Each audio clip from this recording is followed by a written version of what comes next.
بسم اللہ الرحمن الرحیم حامد وصلی اما بعد۔ عزیز طلباء کرام، ہم نے کافیہ کا گزشتہ سبق فاعل کے حوالے سے تنازع فعلین کی تفصیل کے حوالے سے پڑھا۔ ہمارا یہ سبق مرفوعات کی دوسری قسم مفعول ما لم یسمى فاعل کے حوالے سے ہے۔ یہاں پر ایک سوال پیدا ہوتا ہے کہ مصنف نے جس طرح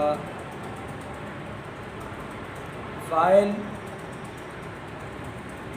اور مبتدا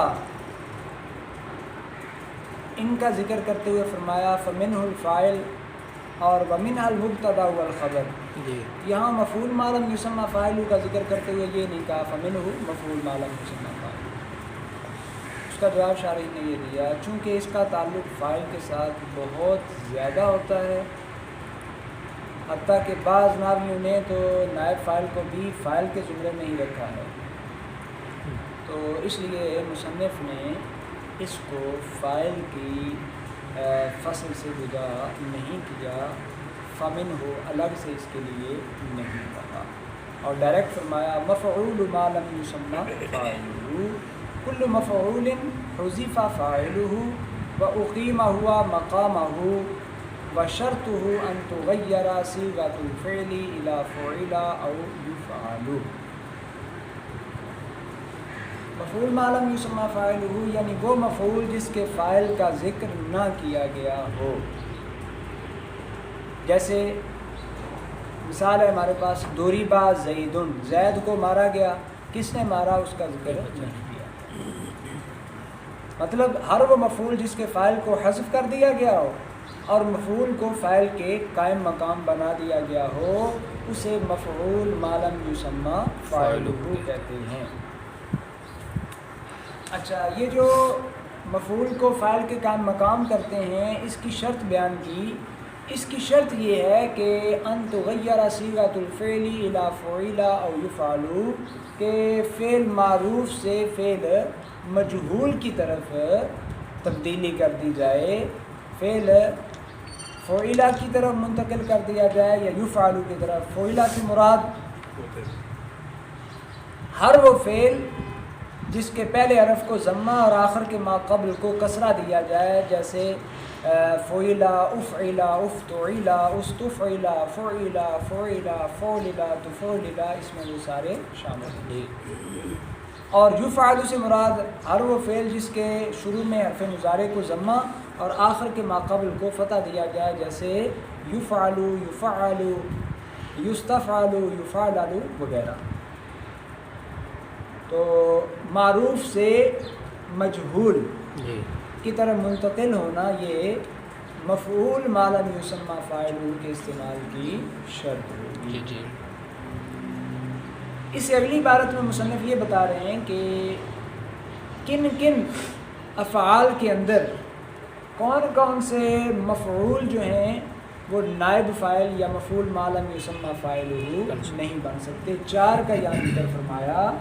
علمت باب کا دوسرا مفعول، اعلمت کا تیسرا مفعول، مفعول لہ، مفعول معہ، ان چاروں کو نائب فاعل یعنی مفعول ما لم یسمى فاعلہ نہیں بنا سکتے۔ فرمایا ولا یقع المفعول الثانی من باب علمت والثالث من باب اعلمت والمفعول لہ والمفعول معہ کذالک۔ علمت باب کا دوسرا مفعول فاعل کی جگہ واقع نہیں ہوگا، اعلمت باب کا تیسرا مفعول فاعل کی جگہ واقع نہیں ہوگا، مفعول لہ اور مفعول معہ بھی ایسے ہی ہیں، یعنی یہ بھی فاعل کی جگہ واقع نہیں ہوگا۔ اب علمت باب کا دوسرا مفعول فاعل کی جگہ کیوں نہیں آ سکتا؟ اس کی وجہ کیا ہے؟ دراصل آپ نے یہ بات ذات الناب اور نحمیر کے اندر پڑھ رکھی ہے کہ یہ افعال قلوب جو ہیں، علمت باب جو ہے یہ مبتدا اور خبر پر داخل ہوتے ہیں۔ مبتدا اور خبر پر داخل ہوتے ہیں۔ مبتدا مسند الیہ، خبر مسند ہوتی ہے، ان دونوں کے درمیان اسناد تام پایا جاتا ہے۔ اب اگر مبتدا کو چھوڑ کر یعنی پہلے مفعول کو چھوڑ کر دوسرے مفعول کو نائب فاعل بنائیں تو پھر لازم یہ آئے گا دوسرا مفعول جو کہ خبر تھا مسند تھا وہ مسند الیہ ہو جائے. ایک ہی چیز کا مسند اسی کا مسند الیہ ہونا لازم آئے گا جو کہ درست نہیں ہے. اس لیے علمت باب کا دوسرا مفعول ما لم یسمى فاعل نہیں فاعل کی جگہ واقع نہیں ہو سکتا. علمت باب کا تیسرا مفعول اس میں بھی یہی صورتحال ہے کہ علمت باب کا جو تیسرا مفعول ہوتا ہے وہ بھی مسند ہوتا ہے. اگر ہم اسے یعنی اس کی نسبت دوسرے مفعول کی طرف ہوتی ہے, اگر اسے نائب فاعل بنا دیا جائے تو اس کا مسند الیہ ہونا لازم آئے گا, اس لیے اسے بھی نائب فاعل نہیں بنا سکتے. رہا مفعول لہ اور مفعول معہ, ان کو ہم فاعل کی جگہ کیوں نہیں لا سکتے؟ اس کی وجہ یہ ہے کہ مفعول لہ جو ہے وہ نیما کا جواب ہوتا ہے. مثلا ایک بندہ کہتا ہے ضربتہ تادیبا, ٹھیک ہے, اگر اتنا ہی کہے ضربت زیدن, میں نے زید کو مارا, کوئی پوچھے جی لما کیوں مارا, آگے سے کہے تادیبا للتادیبی, بھئی تادیب کے لیے مارا ہے, مارنے کی وجہ کیا ہے؟ تادیب اسے ادب دینا, ادب سکھانا, مؤدب بنانا. اچھا, اب جب یہ وجہ بیان کرنے کے لیے آتا ہے, اگر اسے نائب فاعل بنا دیا جائے تو پھر وہ جو وجہ بیان ہونی تھی حکم مکمل ہونے سے پہلے ہی وہ ختم ہو جاتی ہے. بھئی اسے تو ہم نے نائب فاعل بنا دیا جو کہ وجہ بیان کرنے کے لیے تھا, علت بیان کرنے کے لیے تھا, فعل کے واقع ہونے کا سبب بیان کرنے کے لیے تھا, اسی سبب کو ہم نے کیا بنا دیا؟ نائب فاعل.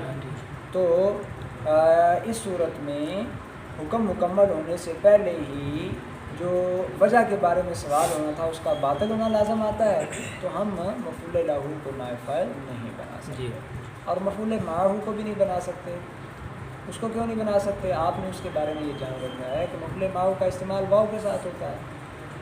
اب جب اس کا استعمال واو کے ساتھ ہوتا ہے تو پھر اس میں دو صورتیں بن سکتی ہیں, یا تو آپ واو کو حذف کر کے استعمال کریں گے یا واو کے ساتھ کریں گے.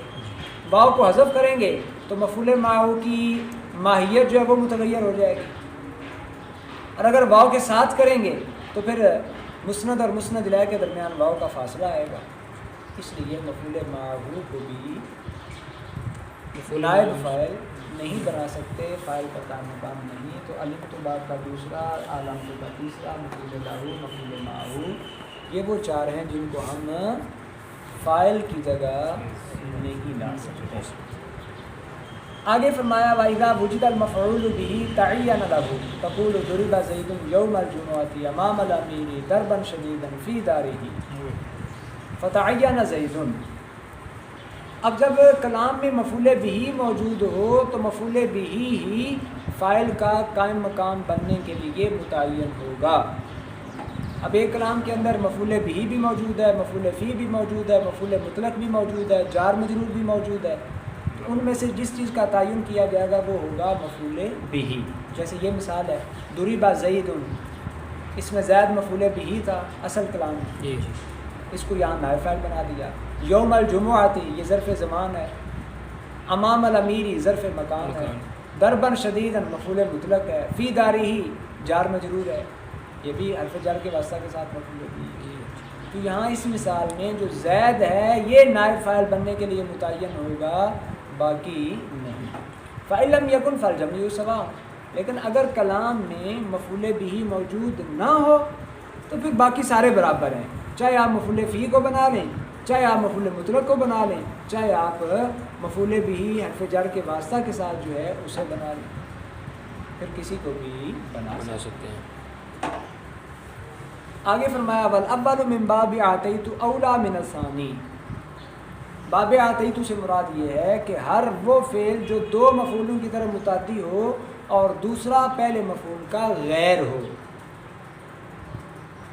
دوسرا مفعول پہلے مفعول کا غیر ہو تو وہاں پہلے مفعول کو دوسرے مفعول کی نسبت فاعل کا قائم مقام بنانا اولا ہوتا ہے.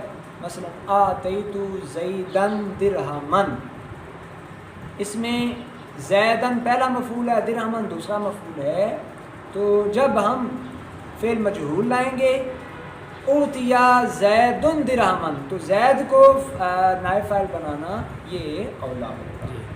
الحمدللہ یہاں تک ہماری مرفوعات کی دوسری قسم مفعول ما لم یسمى فاعلہ کی بات مکمل ہوئی۔ انشاءاللہ العزیز ہمارا اگلا سبق مرفوعات کی تیسری قسم مبتدا اور چوتھی قسم خبر کے حوالے سے ہوگا۔ اللہ رب العزت کی